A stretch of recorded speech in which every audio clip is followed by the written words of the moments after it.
بسم الله والصلاة والسلام على أشرف المرسلين سيدنا محمد عليه أفضل الصلاة والسلام. الحمد لله وكفى وصلاة وسلاما على عباده الذين اصطفى. أما بعد، النهاردة يا جماعة هنبتدي في ألف لام ميم البقرة، قنص الفوائد. احنا يا جماعة ما لقيناش في القرآن والسنة حاجة بتقول لنا ايه معنى الحروف المقطعة مباشرة، بس احنا عندنا ميزانين عندنا في الحاجات اللي زي كده. هو احنا لازم نبقى فاهمين ان الاصل في كل ديننا هو التسليم. اي حاجة عندنا في الدين فاهمها او مش فاهمها احنا مسلمين بيها. والشق الثاني ان احنا مأمورين بالتدبر، فاحنا ما بين الميزانين دول. طيب، توسيع المعاني بدون وجود هدي، يعني اقوال الائمة في موضوع الحروف المقطعة كتير قوي. التوسعة دي بتقلقني انا ليه؟ بسم الله الرحمن الرحيم: ولا تقف ما ليس لك به علم إن السمع والبصر والفؤاد كل أولئك كان عنه مسؤول. ولما نيجي نتكلم في التدبر، وهنبقى نعمل له إن شاء الله بعد كده حصص لوحده اللي هو أصول التدبر، إحنا بنحط الآيات جنب بعض، فبنحاول نطلع معاني من الآيات ومن الهدي جنب بعض، يعني الحاجة جنب بعض وبنحاول نستشفها معاني كده كده، والله أعلم بمراد. طيب، النقطة الثانية أو النقطة اللي بعد كده هو فلما يبقى الكلام مش معروف أسلم دي وأرده لآية المتشابهات. آية المتشابهات اللي هي إيه؟ هو الذي أنزل عليك الكتاب منه آيات محكمات هن أم الكتاب وأخر متشابهات فأما الذين في قلوبهم زيغ فيتبعون ما تشابه منه ابتغاء الفتن وابتغاء تأويل. يعني القرآن متقسم نصين، نص متشابه ونص محكم. حلو كده؟ محكم دوت انا فاهمه، انا عارفه، احكامه باينه والدنيا ودوت الحمد لله. يعني مش هنقول كل معظم القرآن. وفي نقطة ان المحكم والمتشابه ساعات بيختلف من واحد لواحد. يعني ما هو لو كانت محكم بالنسبة لها آيات الحجاب اللي واضحة وضوح الشمس ما كانتش ليه واشمعنى وهكذا. فما بالكم كمان في الحاجات اللي هي لسه فهمنا ليها ضعيف. طيب، فيبقى في عندنا متشابه وفي محكم. المحكم خلصنا منه. طب والمتشابه؟ فيتبعون ما تشابه منه ابتغاء الفتنة، عايزين يشتتوا الناس. شوفوا الناس اللي موجودة دلوقتي بتعمل ايه في الآيات المتشابهة. وابتغاء تأويله وما يعلم تأويله. يعني في عندي تأويل أولانية وتأويل تانية. ابتغاء تأويله دي احنا دلوقتي لسه ما بنفسرش الآية دي، لسه ميعادها، بس أنا بس بقول إن أنا دلوقتي عندي متشابه ألف لام ميم، أنا مش عارف أحطه في المحكم، فأنا هحطه في المتشابه. ليه هنحطه في المتشابه؟ تعال نشوف. ابتغاء تأويله، إيه الفرق ما بين تأويله الأولانية وتأويله التانية؟ التأويل الأولاني دي ده واحد هو بيشتغل على التفسير بناء على هواه. يعني أنا ممكن أكون بفسر الكلام أو بقول الكلام، لو الفرق ما بين واحد ماشي صح وواحد مش ماشي صح، إن هو مش مستني، يعني مش بني على هوا عنده، مش مستني منه أجر مثلا، يعني مش هياخد منه فلوس، أو ودي أهم حاجة طبعا. التأويل التانية هو مش باغي إلا الحقيقة حتى لو بيقول غلط. وفي أئمة عندنا قالوا كلام، أئمة تانية أثبتت إن هو غلط، ومع ذلك لسه مخلد ولسه بياخدوا بيه أجر وهم في التربة. ليه؟ لأن هو ما كانش بيبغي إلا وجه الله، فتخلد ذكرهم وتركنا عليهم في الآخرين. فهو قاعد شوف ميت من سنين قد إيه ولغاية دلوقتي الملائكة مش قادرة تبطل بإذن ربها تسجيل حسنات ليهم إن شاء الله. طيب وما يعلم تأويله، خلي بالك الاولانيه يعني ايه، حته كده مكسوره جايه يعني ايه من الدناوه، يعني والله اعلم. ربنا كسرها هنا هو عشان التأويل هنا بالهوى، اما الثانيه فتحها رب العزه. ربنا يفتح علينا جميعا. الا الله والراسخون في العلم، مين اللي يعرف التأويل دوت؟ الا الله. وبنقف هنا والراسخون في العلم بيقولوا ايه؟ امنا به. فانا لما رديت الف لام ميم لآية المتشابهات، انا كده عملت اللي ربنا معلمني ان انا اعمله. امنا به كل من عند ربنا. طيب يا جماعه، امنا به كل من عند ربنا، لو عكست السهم، لو انا قلت الف لام ميم امنا به كل من عند ربنا، سلمت بيها زي ما هي. بصوا يا جماعه، احتمال ربنا يمن عليا ويخليني من الراسخون في العلم. ما هو القول دوت مين اللي قاله؟ اللي قاله الراسخون في العلم. طيب واحتمال لو اتحطيت راسخون في العلم يمن عليا بواو العطف، فربنا يعلمني تأويل. فاهمين يا جماعه؟ يعني احنا اخذنا الآية من اخرها فتتبعنا النتائج بتاعتها. طيب يبقى الترجيع لآية المتشابهات احتمال ينقلها محكم بفضل الله. طيب الله أعلم بمراده، كل من عند ربنا، ده الأدب وده الأصل في الكتاب، في كتاب ربنا. في أي حاجة أنت مش فاهمها دلوقتي إن شاء الله ربنا يمن عليك وتفهمها بعد كده. قلنا تأويله الأولى بتكشف المعنى بس بهوى، وعشان كده والله أعلم مكسورة، والتانية كشف للحقيقة فربنا فتحها. طيب لازم نتعلم يعني ايه تسليم، لان يا جماعه حجم العطاءات اللي بعد التسليم مرعب. عندنا نقول نفس الكلام ونفس الحاجات كل مره بنفس الطريقه، نعدل عليها شويه. الاصل في التسليم، اصل في ديننا هو التسليم.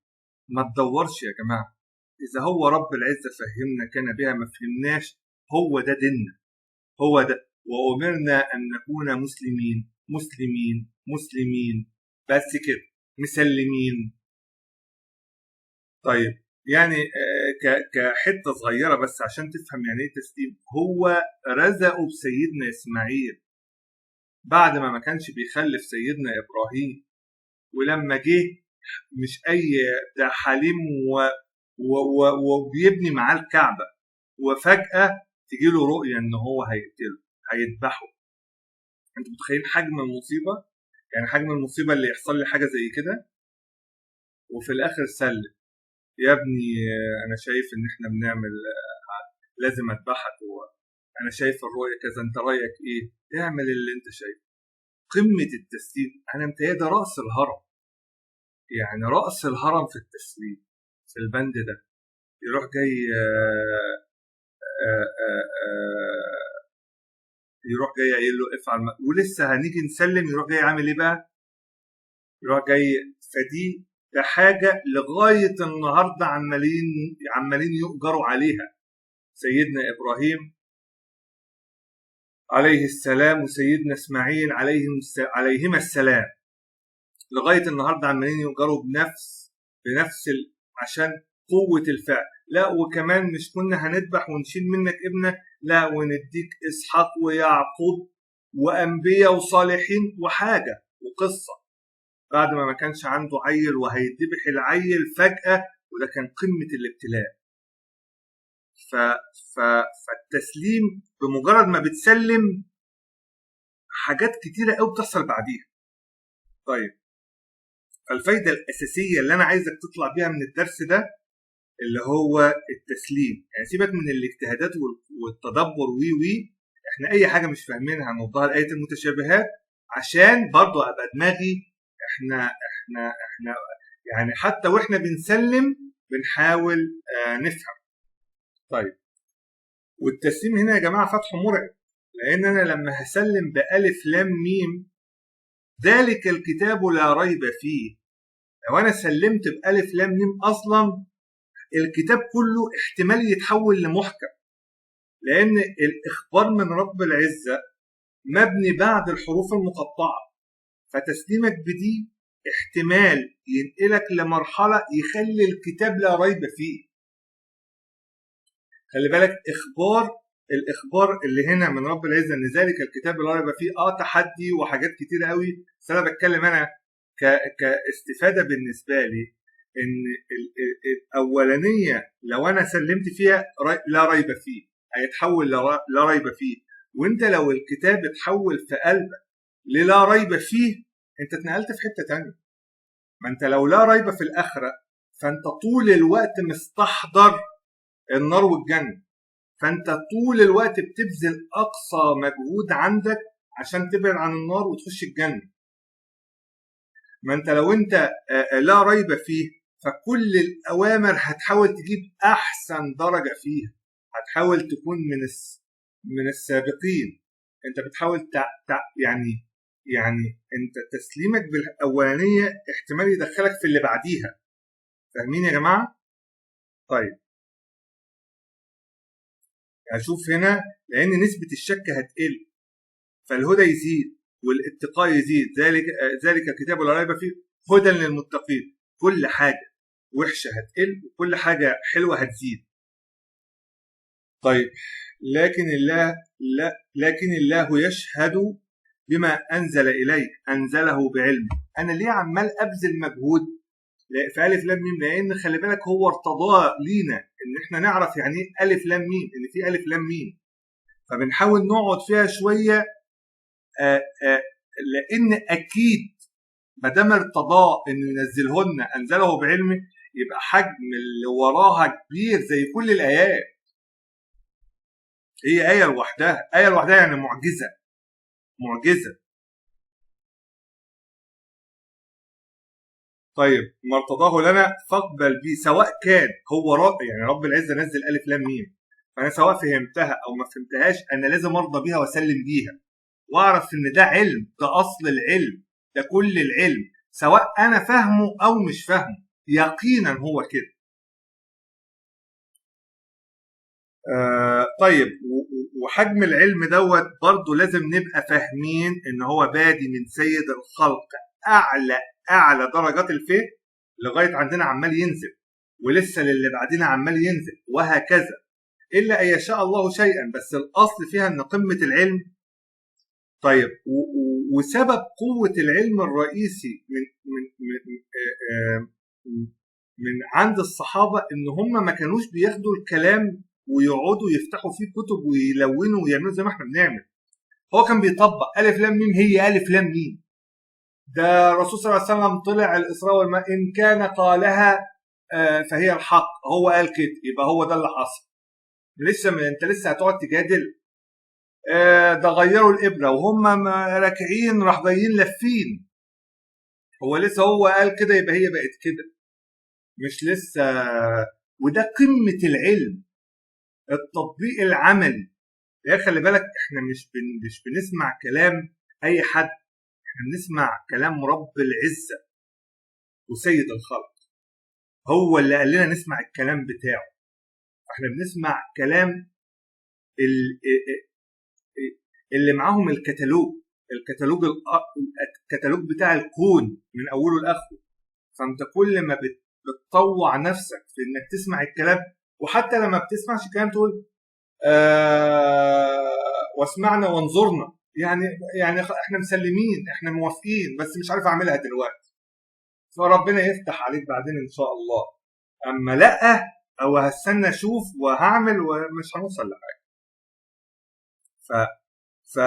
فهم بالنسبه لهم كان اعلى درجه، يعني هم ما سالوش على الف لام ميم او احنا ما وصلناش منهم الف لام ميم لان تصوري ان هم كانوا واخدينها على كده. امال احنا ليه عايزين نحاول نتدبر فيها شويه؟ لان احنا برضو مأمورين بالتدبر وهنمشيها في حدود ضيقه قوي، لفظ جنب لفظ كده في القرآن. طيب وربنا يسترها. وفي برضو نقط تانية بتطلعها الألف لام ميم.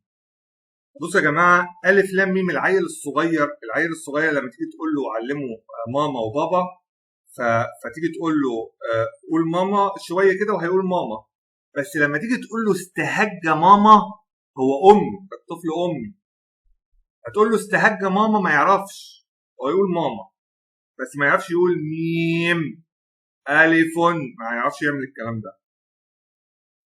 مين بقى اللي علم سيد الخلق انه يقول الف لام ميم، والتانية يقول ألم نشرح لك صدرك؟ مين اللي قال الكلام ده؟ يعني مين اللي علمه الكلام ده؟ طيب علمه حد من ليه ما طلعش قال ان هو اللي علمه؟ يقول لك واساطير الاولين، مين اللي فين؟ يعني فين اصحاب الاساطير دول؟ ما جوش قالوا لنا ليه ان هم اللي علموه؟ يعني من ضمن الدجل والافتراءات، ليه ما طلع لناش الناس دي قالت وادعت؟ ففي حاجات بتزود يقيننا فعلا لا ريب فيه، بتزود يقيننا بشوية. ادي بس لنفسك فرصة دقيقة واحدة تفكر فيها ازاي الأمي راعي الغنم بيقول الكلام بالشكل ده. أكيد في حد قال له الكلام ده، ومادام مفيش حد على وجه الكرة الأرضية قال إن هو قال الكلام ده، يبقى هو جاي من عند الحق إن شاء الله. هو جاي من عند الحق لا ريب، هو مفيش فيه كلام. ممكن تاخدني شوية ألفاظ بس إن شاء الله يعني نحسنها قدام. طيب في نقطة كمان، الحروف المقطعة أهي، وعندكم القرآن أهو، ما تجيبوا زيه. ولما تبص على رب العزة تتأمل في المخلوقات اللي حوالينا، تلاقي إنه دايما سايب لك المادة الخام في الأرض، نوع من أنواع يعني أنا بشوف إن الموضوع بعيد شوية عن التحدي. هو الأصل في الموضوع إن هو بيقول لك أنا الله، ألف لام ميم، جيب لي قرآن زي دوت. وإن كنتم في ريب، أنا بقول لك ألف لام ميم ذلك الكتاب لا ريب. طب وإن كنتم في ريب فأتوا بسورة من مثله، وإن كنتم في ريب مما نزلنا على عبدنا فأتوا بسورة من مثله، وجيبوا الرجالة وادعوا شهداءكم من دون الله إن كنتم صادقين.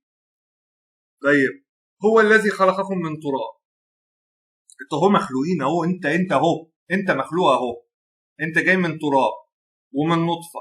طب ما انت عندك تقدر تخلق الكلام ده؟ يعني تقدر انت تعمل الكلام ده؟ يعني تقدر عندك التراب والارض مليانه تراب، تقدر تطلع حد بالشكل ده؟ طيب نفس النظام طبعا ده هو يعني الامثله ملهاش اول ولا اخر. انا بس عايز اثبت نقطه، ان الجزيئات من كل حاجه رب العزه سايب لنا الاصل فيها غالبا. وبيقول لك يعني الذرات اللي عامله السماء هي اللي عامله الكون، هي اللي عامله البني ادمين، هي اللي عامله البهايم اللي حوالينا، هي اللي عامله، هي عامله كل حاجه. ايه اللي خلى ده بهيم وخلى ده بني ادم؟ ايه اللي خلى سماء وارض؟ مين اللي عمل الكلام ده؟ مع ان كلهم معمولين من ذرات وجزيئات هي بس اترتبت مش عارف ازاي، ودي نشفها ازاي، ودي كترها ازاي، ودي لففها في المدار ازاي، ودي زود الارقام. مين اللي عمل يا جماعه الكلام ده؟ مين؟ طيب هي موجوده عندك اهي، طلعت ميكروسكوب بيطلع لك الذرات وعرفت ومش عارف ايه. تعرف تعمل انت الكلام ده؟ طبعا مستحيل نعرف نعمل الكلام ده.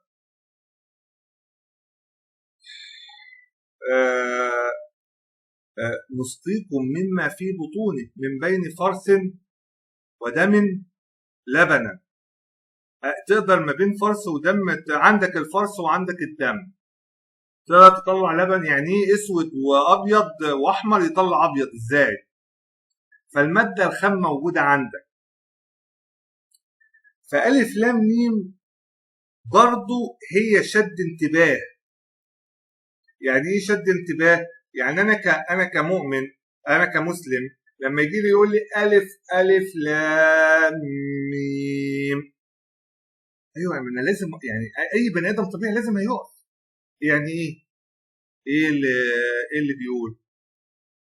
ممكن كلمه يعني ايه دي بس وراها تبقى في أعلى درجات العبودية وممكن تروح في 60,000 داهية.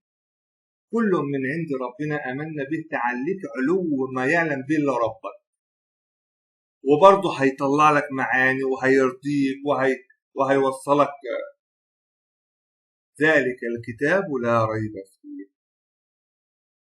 وشد انتباه للكافر، يعني هي بتشد انتباه مسلم وكافر. يعني واحد مش مقتنع بالقرآن وفجأة جاي هو لازم يتحرك ليه، لازم يتحرك ليه عشان يتريق، يسمع القرآن قلبه يليه. فهو يا جماعة هو ممكن يكون رايح لألف لام ميم، الكافر رايح لألف لام ميم هو مش مقتنع بيها، بس هو مش عايز يعاند، هو مش رايح يجادل. هو ايه يا جماعة ألف لام ميم؟ انا فعلا مش فاهم. فيجي يروح يسمع بقية القرآن. ما احنا يا جماعة عندنا في ديننا انت بتستدل بالمعلوم على اللي مش معلوم. يعني احنا ما شفناش ربنا، بس احنا شفنا تأثيره فينا وفي اللي حواليه. فأكيد ومحدش قال انه عمل اللي هو عمله. اما انا اوصل لمرحلة من الجهل ان انا اصطنع لنفسي آلهة، اقول ان هم آلهة، ده التخلف ده مش مش طبيعي. طيب نخش بقى في ايه، في الحاجات اللي ايه اللي مؤلمة. يبقى احنا في الجزء الاولاني احنا بنقول الف لام ميم متشابه، بنسلم بيه، كل من عند ربنا آمنا به، كل من عند ربنا عشان ناخد الآية من الآخر للأول فيدينا ربنا من اللي فيها. طيب ألف لام ميم اللي هي البقرة جاية بعد الفتحة. طب هو ما ينفعش يكون ده واحدة من ضمن ألف لام ميم؟ احنا قلنا الفتحة اتفتح باب في السماء ما اتفتحش قبل كده، ونزل بيه ملك ما نزلش قبل كده. التقسيم ده اللي هو التأسيس للكلام جاي اعتباط. يعني انت متخيل ان الحديث نازل كده، ولا قدسية ورفعة وفضل سورة الفاتحة؟ طب لما تيجي اول حرف بعديها الف لام ميم بعد الفتح، مش ممكن تبقى دي واحدة من ضمن المفاتيح للفتوح للفهم للي بعديها؟ ممكن. طيب اللي قبل الحروف المقطعة بيبقى فيه معطيات، وبعدها بيبقى فيه معطيات. فكأن ألف لام ميم دي أو الحروف المقطعة بتبقى مفصل ما بين آيتين. فإحنا قلنا صراط الذين أنعمت عليهم غير المغضوب عليهم ولا الضالين، وبعدها ذلك الكتاب لا ريب فيه هدى للمتقين. فأنا عشان أتنقل أبقى من الذين أنعم عليهم ومبقاش مع المغضوب ولا الضالين، محتاج أؤمن بألف لام ميم عشان أبقى عارف إن مفيش شك، عشان يبقى فيه هدى، عشان يبقى فيه اتقاء. ممكن ولا لأ؟ الله أعلم. إحنا حطيناها في السياق، حطيناها قبل وحطيناها بعد، بس مش أكتر من كده. طيب ألف لام ميم موجودة بين اهدنا ولا الضالين، ذلك الكتاب لا ريب فيه هدى للمتقين، فهي المفصل. فأنت لو عاوز هداية ومش عايز ضلال، آمن بأن ألف لام ميم كتاب ما فيهوش شك ولا هدى. احنا بنعيد نفس الكلام بس. طيب ألف لام ميم ذلك الكتاب لا ريب فيه، اطمن. هو رب العزة بيقول لك ألف لام ميم اللي انت لسه شاكك فيها دي اطمن، ذلك الكتاب لا ريب فيه. طيب انت لو اطمنت فنقلتها المحكم فبقت هي اصلا تأويل، عمال كل شويه يطلع لك تأويل. انت من كتر ما انت اطمنت الالف لام ميم انها من الكتاب الذي لا ريب فيه، اتحولت لمحكم فبقى تأويله اصلا واضح بالنسبه لك. تاني الجزء اللي هو تحت ربنا يستر والله اعلم بمراده، الهدف منه ان احنا بس نطبق الجزء الثاني من الميزان اللي هو التدبر. وتصوري في الائمه والعلماء لما قالوا اقوال كتيره في موضوع الحروف المقطعه، كان المقصود منه ان هم ينفذوا الأوامر اللي هي في التدبر. الحتة بس اللي احنا عملناها ان احنا يعني حطيناها في السياق. القرآن متصل من أول صفحة 1 لغاية 600 وكاس. السياق ده احنا بس حطيناه فيه، ف ف ف ف يعني ما رحناش بعيد. فبس الأصل عندنا هو كل من عند ربنا آمنا به. سبحان الله وبحمده، نشهد أن لا إله إلا أنت، نستغفرك ونتوب إليك. وصلى الله عليه وسلم، صلى الله وسلم على نبينا ورسولنا محمد عليه أفضل الصلاة والسلام. وأشوفكم على خير قريب إن شاء الله. السلام عليكم.